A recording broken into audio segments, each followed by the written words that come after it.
Hello, world. Dave, that was for Dave. Just Dave's face. Good morning. We're doing our first episode of Morning Brews today. I got the brewmasters with me today. We're gonna talk about some beers that are coming out, and we're gonna kind of update everybody on what's been going on. And it's been a busy time, so we're excited to maybe sit down and enjoy beer. So, what's been going on, guys? What have you guys been up to? We've been cranking out a bunch of new beers. We're getting excited for the Solon anniversary coming up here Labor Day weekend. We've got several new releases, so we're going to talk about a couple of them today.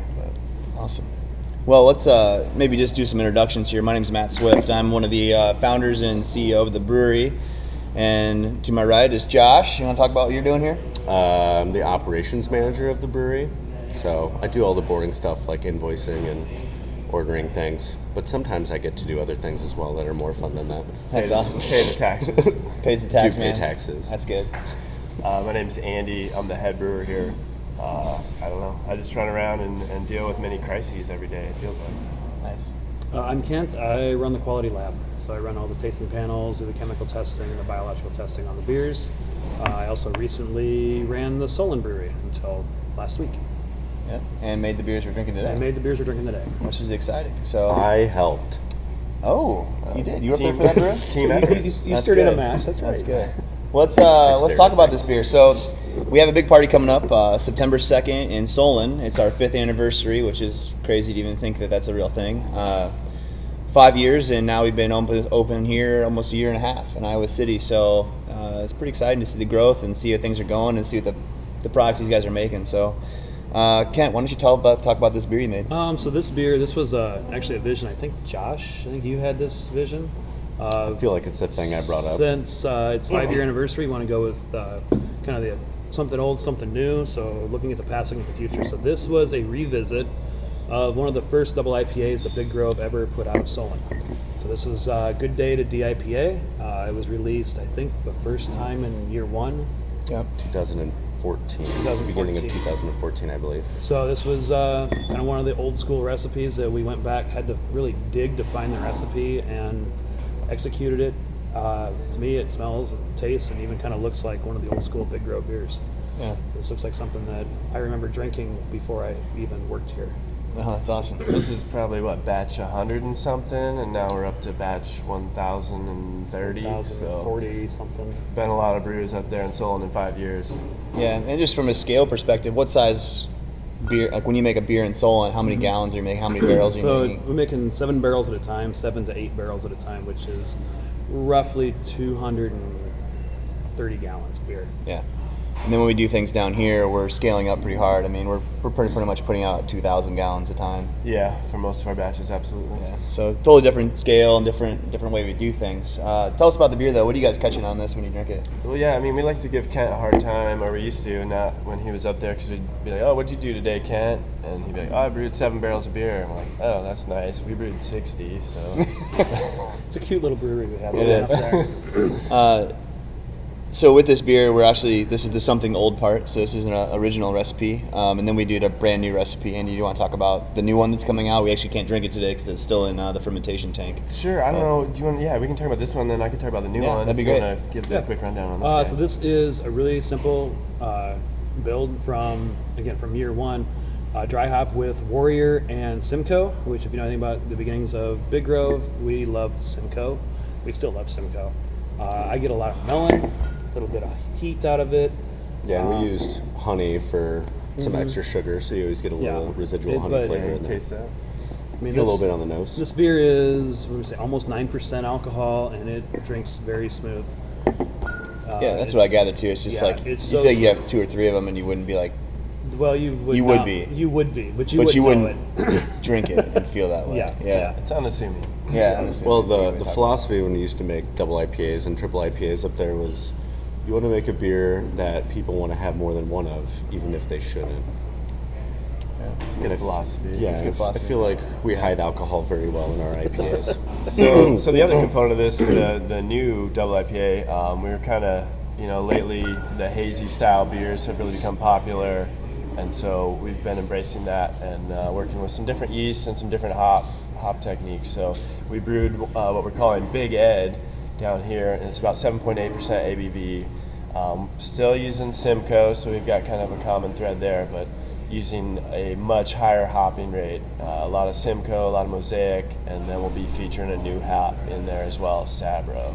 So it'll be kind of that juicy style, and it'll be very drinkable, not quite as boozy, but it'll be an interesting comparison when you put the two next to one another. Awesome.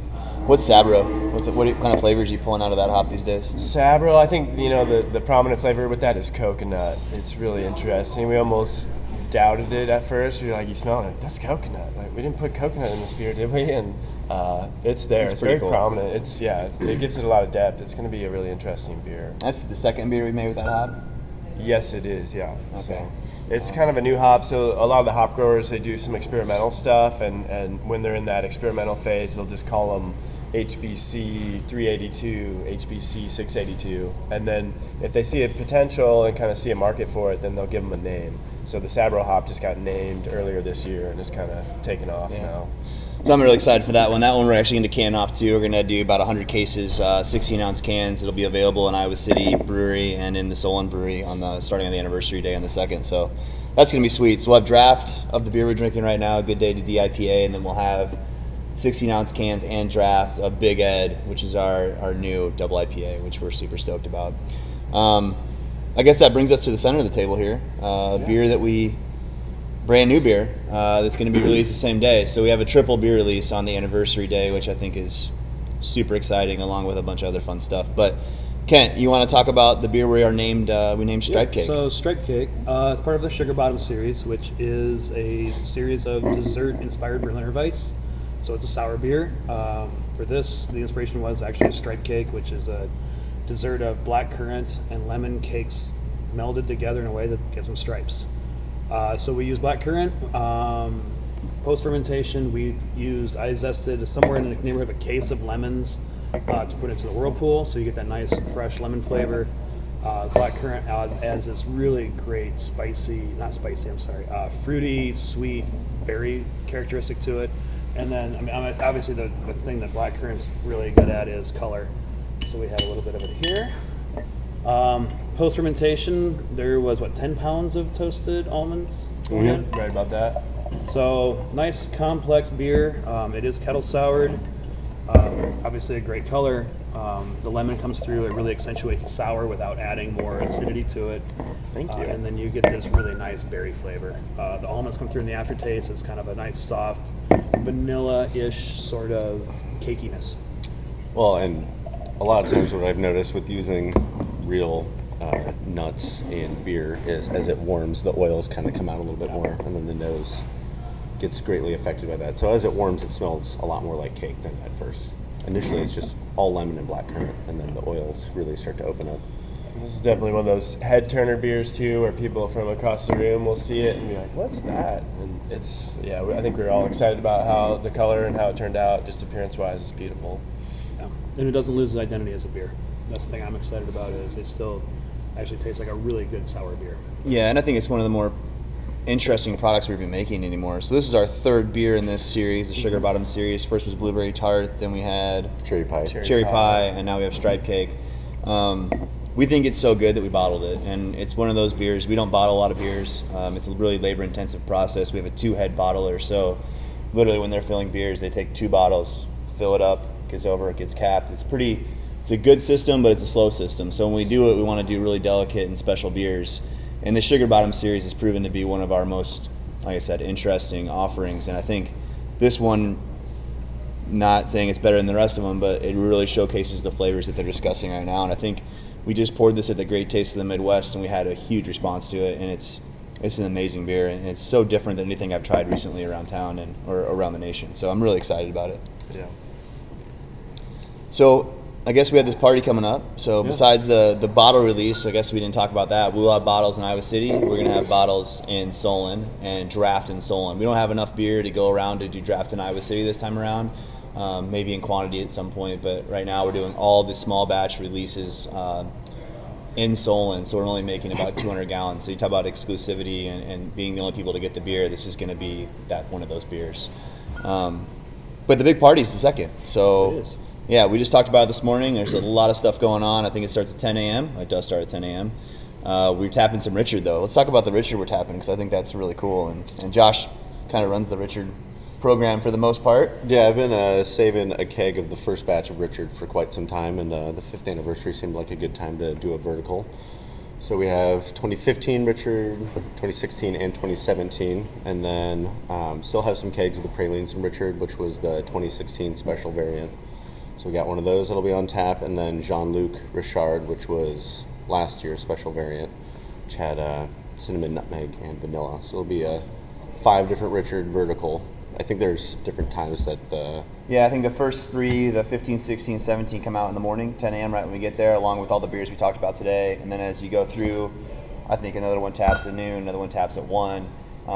It's not just for the beer drinkers. We're doing a big kid-friendly, family-friendly kind of start to the day, too. There's Chalk the Walk, root beer float stand. It's going to be a lot of fun. We also have a DJ coming in, and I leaned too far back. Rob had to correct me there. But it was good, and we're excited about it. It's going to be one of the best parties we've ever thrown. We're taking over the street.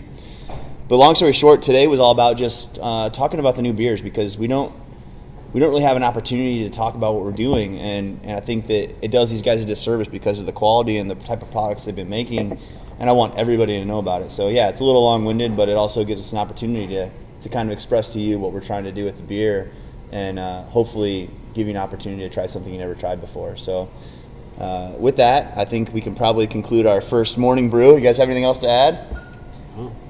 They're ready to go back to work, but we're going to drink the beers first because they're really good. So thank you for the time. We appreciate it, and have a wonderful day. cheers. Cheers. Cheers. We'll cheers each other awkwardly. There you go. That felt weird. You.